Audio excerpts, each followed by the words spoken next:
함께 하시기를 주의 이름으로 축복합니다. 본보기에서 배울 점이라는 제목으로 시간 함께 말씀을 나누겠습니다.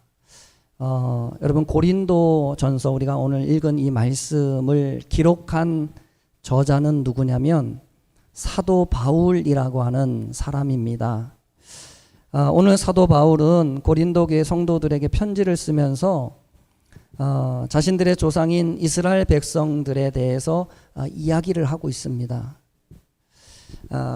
그런데 그 이야기가 어떤 이야기냐면 이스라엘 백성들이 구약에 출애굽을 했던 그 출애굽 당시의 이야기를 오늘 사도 바울이 고린도 교회 성도들에게 이야기를 하고 있는 것입니다. 그런데 오늘 사도 바울은 구약의 이스라엘 백성들의 이야기가 고린도 교회 성도들의 신앙과 어떤 관련이 있는지를 이야기를 하고 있어요.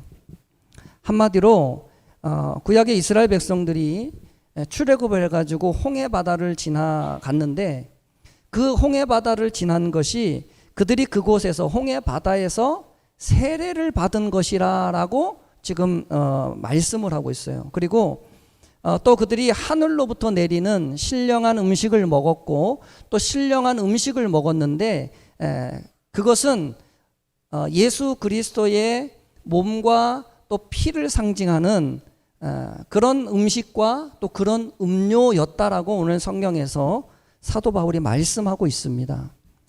그러니까 지금 사도 바울이 말씀하고 싶은 것은 무엇이냐면 고린도 교회 성도들, 너희가 예수 믿고 세례를 받아 그리스도의 성찬에 참여하는 것이 구약의 이스라엘 백성들의 삶과 똑같다라고 하는 걸 지금 말씀하고 있는 거예요.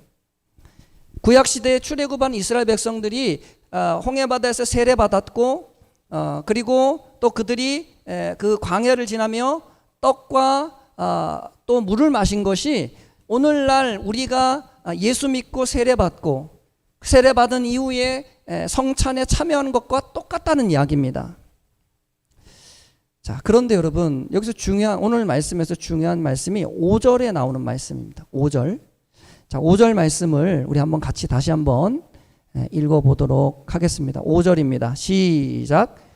그러나 그들의 다수를 하나님이 기뻐하지 아니하셨으므로 그들이 광야에서 멸망을 받았느니라. 아멘. 자, 여러분, 구약의 이스라엘 백성들도 우리처럼 뭐 받았어요? 세례를 받았어요. 그리고 그들이 예수님의 몸과 피를 상징하는 만나와 그리고 반석에서 샘솟는 생수를 마셨다는 것입니다. 여러분, 이 말씀은 이 말씀이 무슨 뜻이냐면 구약의 이스라엘 백성들이 완전한 하나님의 사람이었다라고 하는 것을 말씀하는 거예요. 그들이 출애굽을 하면서 이제는 세상을 등지고 이제는 하나님을 섬기겠다고 나온 하나님의 백성들이었다는 것입니다. 그래서 그들이 세례를 받았고 광야에서 떡과 물로 어떻게 보면 성만찬에 참여하고 있었다는 거예요. 그런데 여러분, 그랬던 이스라엘 백성들 대부분은 광야에서 멸망을 받았다고 오늘 성경은 말씀합니다. 여러분, 무슨 말씀인가요? 출애굽을 해서 하나님의 백성이 된 사람들, 누구냐면 광야에 나온 사람들이거든요. 그러니까 오늘날로 치면 예수 믿고 세례 받아서 성찬에도 참여하는 완전한 누가 봐도 하나님의 사람들인데, 근데 그 사람들을 하나님이 어떻게 하지 않았다고요? 기뻐하지 않았대요. 않았다고 지금 말씀하는 거예요. 결국은 여러분, 출애굽을 함으로 인해서 하나님의 구원의 여정에 이스라엘 백성들이 동참은 했는데, 근데 그 구원을 끝내는 이루지 못하고 결국 어떻게 해요? 광야에서 그들이 다 죽고 말았다라고 하는 것을 이야기를 하고 있어요. 여러분, 한마디로 하나님의 구원을 받았던 이스라엘 백성들도 광야에서 다 죽었다면 지금 사도 바울이 하는 말이 뭐냐면 고린도 교회 성도들 너희도 조심하고 믿음 안에서 깨어있지 않으면 너희가 세례를 받고 너희가 성찬에 참여하고 있지만 그러나 이스라엘 백성들처럼 너희도 다 멸망할 수 있다 라고 하는 말씀을 지금 우리에게 고린도 교회 성도들에게 해주고 있는 것입니다. 여러분, 오늘 사도 바울의 이 말씀은 고린도 교회 성도들에게는 가슴 철렁한 그런 말씀이었을 것입니다. 왜냐하면 그들이 하나님의 백성이라고 생각하고 있었을 거 아니에요. 그들이 예수님을 믿고 세례를 받아 그리고 성찬에도 참여하고 있었기 때문에 우리는 이제 구원 받겠지, 우리는 천국에 가겠지, 그렇게 생각을 하고 있었다는 거예요. 그런데 그렇게 똑같이 생각하고 있었던 구약의 이스라엘 백성들이 광야에서 다 멸망받았다는 거예요. 뭘 얘기하는 거예요? 지금 고린도 교회 성도들에게 경고의 메시지를 주고 있는 거예요. 세례받고 성찬에 참여한다고 해서 다 구원받은 것은 아닐 수도 있다는 것을 말씀하는 거죠. 오늘 사도 바울의 이 말씀이 고린도 교회 성도들에게만 두렵고 무서운 말씀이 아니라 오늘날을 살아가는 저와 여러분들에게도 이 말씀은 두려운 말씀이 될 수 있습니다. 왜 그렇습니까? 우리도 마찬가지잖아요. 고린도 교회 성도들만 세례받고 성찬에 참여하는 것이 아니라 우리도 여러분 오늘날 예수 믿고 여러분 세례받아 성찬에 참여하고 있잖아요. 물론 그것이 외적인 우리가 하나님의 자녀라고 하는 표식이 될 수 있지만 그러나 그것이 우리의 구원을 완전히 보장해 주지는 못할 수도 있다라고 하는 것을 오늘 사도 바울이 우리에게 경고하고 있는 것입니다. 오늘 여러분 사도 바울은 고린도 교회 성도들에게 자신이 이런 말씀을 하고 있는 이유를 6절에서 분명히 밝히고 있습니다. 왜 이런 말씀을 하는지. 자, 6절에 보면 이렇게 말씀합니다. 이러한 일은 우리의 본보기가 되어 우리로 하여금 그들이 악을 즐겨한 것 같이 즐겨하는 자가 되지 않게 하려 함이니 라고 말씀하고 있습니다. 여러분, 오늘 사도 바울은 구약의 이스라엘 백성들의 그 모습이 우리의 뭐라고 말씀하고 있습니까?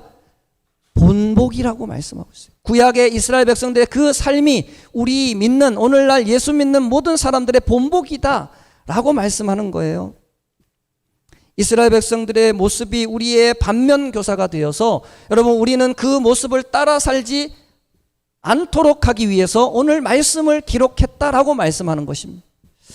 자, 여러분 이제 7절 이하에서 사도 바울은 구원받은 이스라엘 백성들이 어떻게 멸망받게 되었는지를 그리고 어떤 모습을 우리가 본받지 말아야 하는지를 4가지로 우리에게 설명을 하고 있습니다. 오늘은 첫 번째 내용에 대해서만 우리 함께 나누도록 하겠습니다.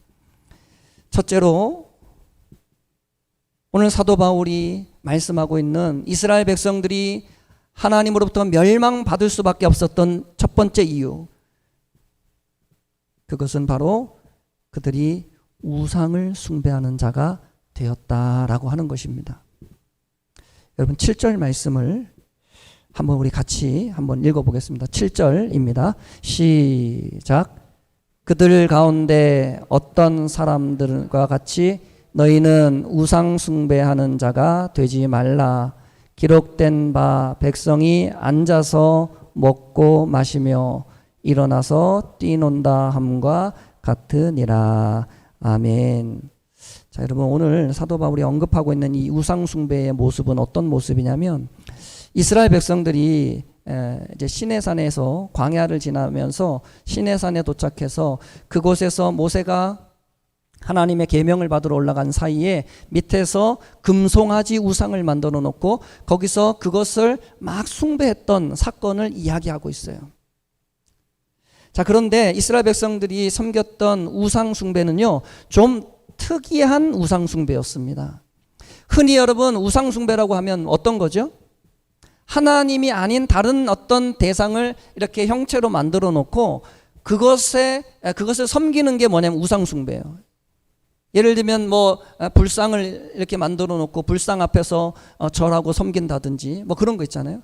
나무에다가 막 이것저것 걸어 놓고 그 나무에서 막 뭐 이렇게 기도한다든지, 아니면 막 큰 바위 밑에서 그곳에서 이렇게 정한수 같은 거 떠놓고 거기서 막 이렇게 섬기고 기도하는 거, 그런 게 우상숭배, 우리가 아는 흔한 우상숭배예요. 자, 그런데 오늘 사도 바울이 말씀 언급하고 있는 이스라엘 백성들의 우상숭배는요 조금 달라요. 우리가 알고 있는 그런 일반적인 우상숭배하고는 조금 다른 겁니다. 자, 여러분 출애굽기 32장 4절 말씀을 우리 한번 같이 다시 한번 읽어보겠습니다. 시작. 아론이 그들의 손에서 금고리를 받아 부어서 조각 칼로 새겨 송아지 형상을 만드니 그들이 말하되 이스라엘아, 이는 너희를 애굽 땅에서 인도하여 낸 너희의 신이로다 하는지라. 아멘. 자, 여러분, 이스라엘 백성들은 금송아지 형상을 만들어 놓고 뭐라고 말씀했습니까? 이것이 너희를 애굽에서 인도하여 낸 너희의 신이다 그랬습니다. 다시 말하면 무슨 말이에요?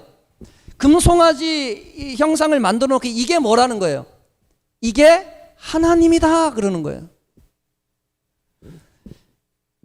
다시 말씀드리면 하나님을 섬긴다고 그들이 하면서 세상 우상을 섬기듯이, 세상의 우상을 섬기듯이 그들이 하나님을 섬겼다는 것이에요. 여러분, 세상에서 말하는 우상숭배와 지금 이스라엘 백성들이 하고 있는 우상숭배의 차이를 아시겠습니까? 세상 사람들은 하나님이 아닌 존재를 신으로 섬기는 게 그게 우상숭배인데, 이스라엘 백성들은 하나님이 아닌 존재를 하나님이라고 생각하고 섬기고 있다는 거예요. 이게 뭐예요? 이게 오늘 사도 바울이 말하고 있는 우상숭배라고 하는 것입니다. 여러분, 오늘날 세상의 신을 섬기듯이 하나님을 섬기는 사람들이 오늘날 많이 있습니다. 하나님을 하나님으로 섬기는 게 아니고요, 하나님이 아닌 존재인데 이 존재를 하나님처럼 섬기는 많은 사람들이 있어요. 여러분, 대표적인 게 뭐냐면 제사입니다. 제사. 고린도전서 10장 20절 말씀에 보시면 이런 말씀이 있습니다. 우리 다시 한번 같이 읽어보겠습니다. 시작. 무릇 이방인이 제사하는 것은 귀신에게 하는 것이요 하나님께 제사하는 것이 아니니 나는 너희가 귀신과 교제하는 자가 되기를 원하지 아니하노라. 아멘. 여러분, 제사는 누구에게 하는 거라고요? 소율아, 제사는 누구한테 하는 거예요? 귀신에게 하는 거예요. 제사는 귀신에게 한대요. 귀신에게. 여러분, 사람들은 제사상 차려놓고 뭐라 그러죠? 뭐가 온다 그래요? 조상님이 온다 그래요. 조상님. 그쵸? 조상님이 와서 차려놓은 거기에 밥도 먹고 국도 먹고 그런데요. 근데 여러분, 정말 돌아가신 우리 조상님이 올까요? 할아버지 할머니가 와가지고 그 자리에서 그걸 먹고 그럴까요? 그럼 뭐가 올까요? 귀신이 오는, 귀신이 돌아가신 할아버지 할머니를 가장해서, 어머니 아버지를 가장해서 귀신이 와서 그 제사상에서 있는 거예요. 한마디로 제사 지내는 것은 하나님을 섬기는 게 아니고 뭘 섬기는 거예요? 귀신을 섬기는 거예요. 귀신을. 여러분, 이스라엘 백성들이 이렇게 하나님을 지금 예배하고 있는 거예요. 하나님을 섬기고 하나님을 예배한다는 그들이 이렇게 지금 우상숭배하고 있는 거예요. 하나님을 섬긴다고 말하면서. 여러분, 또 한 가지, 이스라엘 백성들이 금송아지를 만들기 전에 아론에게 했던 말이 하나 더 있습니다. 여러분, 출애굽기 32장 1절 말씀을 우리 다시 한번 읽겠습니다. 시작. 백성이 모세가 산에서 내려옴이 더딤을 보고 모여 백성이 아론에게 이르러 말하되 일어나라 우리를 위하여 우리를 인도할 신을 만들라. 이 모세 곧 우리를 애굽 땅에서 인도하여 낸 사람은 어찌 되었는지 알지 못함이니라. 아멘. 자, 여러분, 우상 숭배의 핵심이 뭐냐면요, 자기 자신을 위하려고 하는 게 우상 숭배의 핵심입니다. 여러분, 신을 섬기고 신을 위하는 것 같지만 여러분, 모든 우상 숭배의 핵심은 어디에 있냐면 결국 자기 자신을 위하는 데 있어요. 나를 위해서 신을 섬기는 거예요. 만일 여러분 우리가 우리 자신을 위해서 하나님을 이용하려고 한다면 그건 역시도 우상 숭배라는 것을 여러분 우리가 기억해야 됩니다. 우리의 이익과 우리의 기쁨과 우리의 만족을 위해서 우리가 하나님을 이용하려고 한다면 그것이 신앙생활이 아니라 우상 숭배하는 것과 똑같다는 거예요. 세상 사람들 다 그렇게 우상 숭배하고 있잖아요. 신을 그들이 왜 섬깁니까? 왜 여러분 그들이 그렇게 공을 들입니까? 어떻게든 그 신을 달래고 어떻게든 그 신의 마음을 감동시켜서 그들로부터 복 받으려고 하는 거잖아요. 근데 그렇게 우리가 하나님을 섬긴다면 우리가 하나님으로부터 무언가 복을 얻어내기 위해서 무언가 좋은 것을 얻어내기 위해서 우리가 그렇게 하나님을 이용하고 있다면 그것은 우리가 하나님을 섬기는 게 아니고요, 우상 숭배하는 거라는 거예요.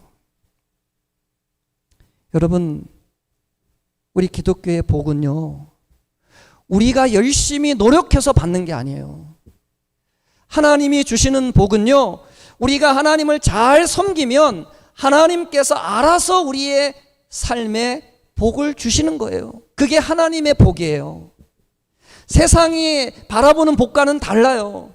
세상에서는 자기의 힘과 자기의 노력으로 자기의 공덕으로 신에게 열심히 잘해서 그것을 통해서 얻어내는 복, 그 복이 목적이지만 그러나 우리 믿는 자의 복은 달라요. 우리 믿는 자의 복은 하나님이에요. 하나님이 우리의 복인 거예요. 그분이 오시면 여러분 우리의 모든 삶의 필요와 쓸 것을 이미 그분은 다 아시잖아요.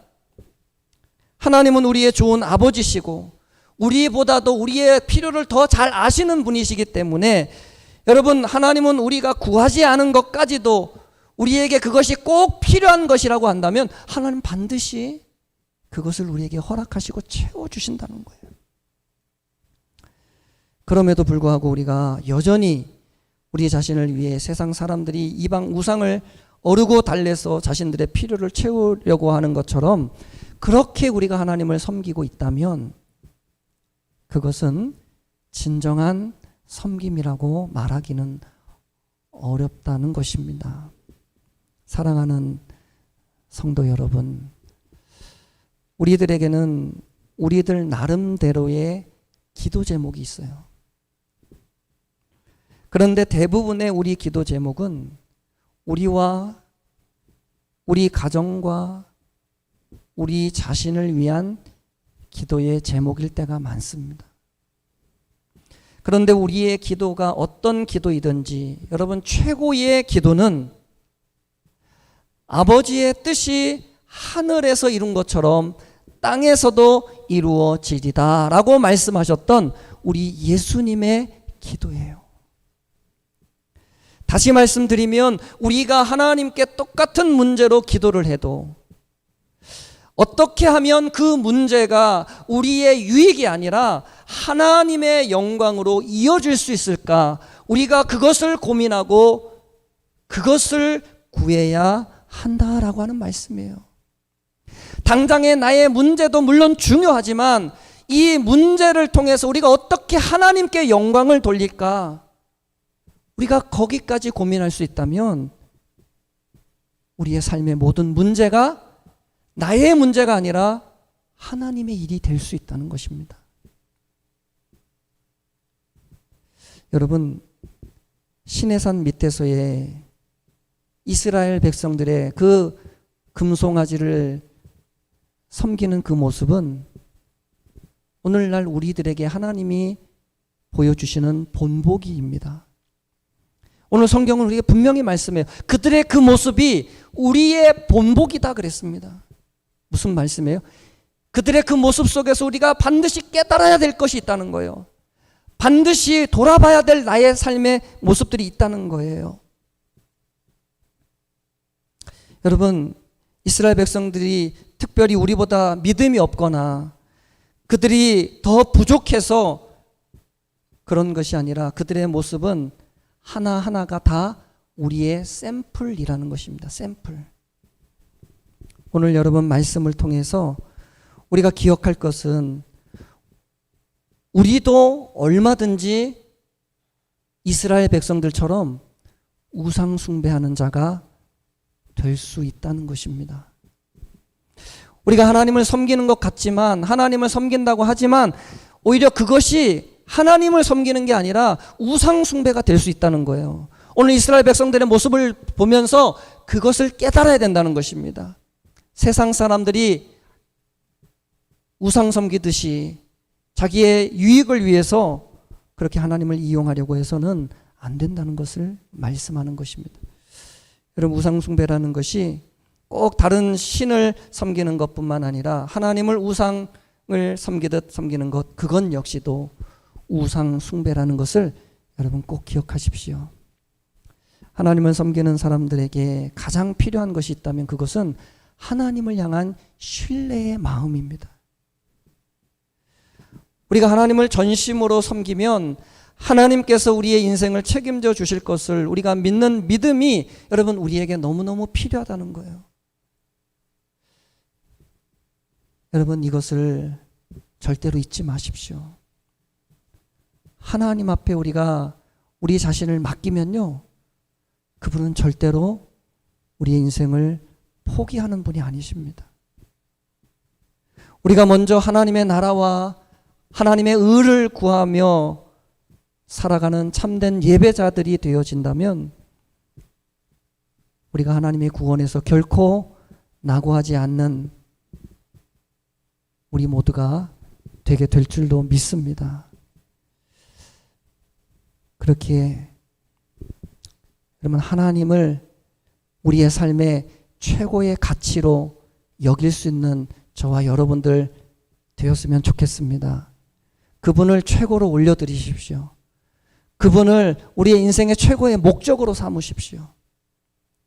우리의 당장의 필요가 있지만, 우리의 당장의 기도의 제목이 있지만, 여러분, 그것보다도 하나님을 더 사랑하시고 하나님을 더 사모하시고 하나님이 주시는 은혜를 여러분 간구하실 때 하나님이 주시는 그 은혜 안에 우리의 삶에 필요한 모든 것이 이미 다 들어있게 될 줄로 믿습니다. 그런 은혜가 저와 여러분들의 삶에 넘치기를 바라고, 하나님을 만나심으로 하나님으로 인하여 우리의 삶에 기쁨과 평안이 넘치는 복된 우리의 삶이 되어지기를 예수님의 이름으로 간절히 축복드립니다. 함께 기도하겠습니다.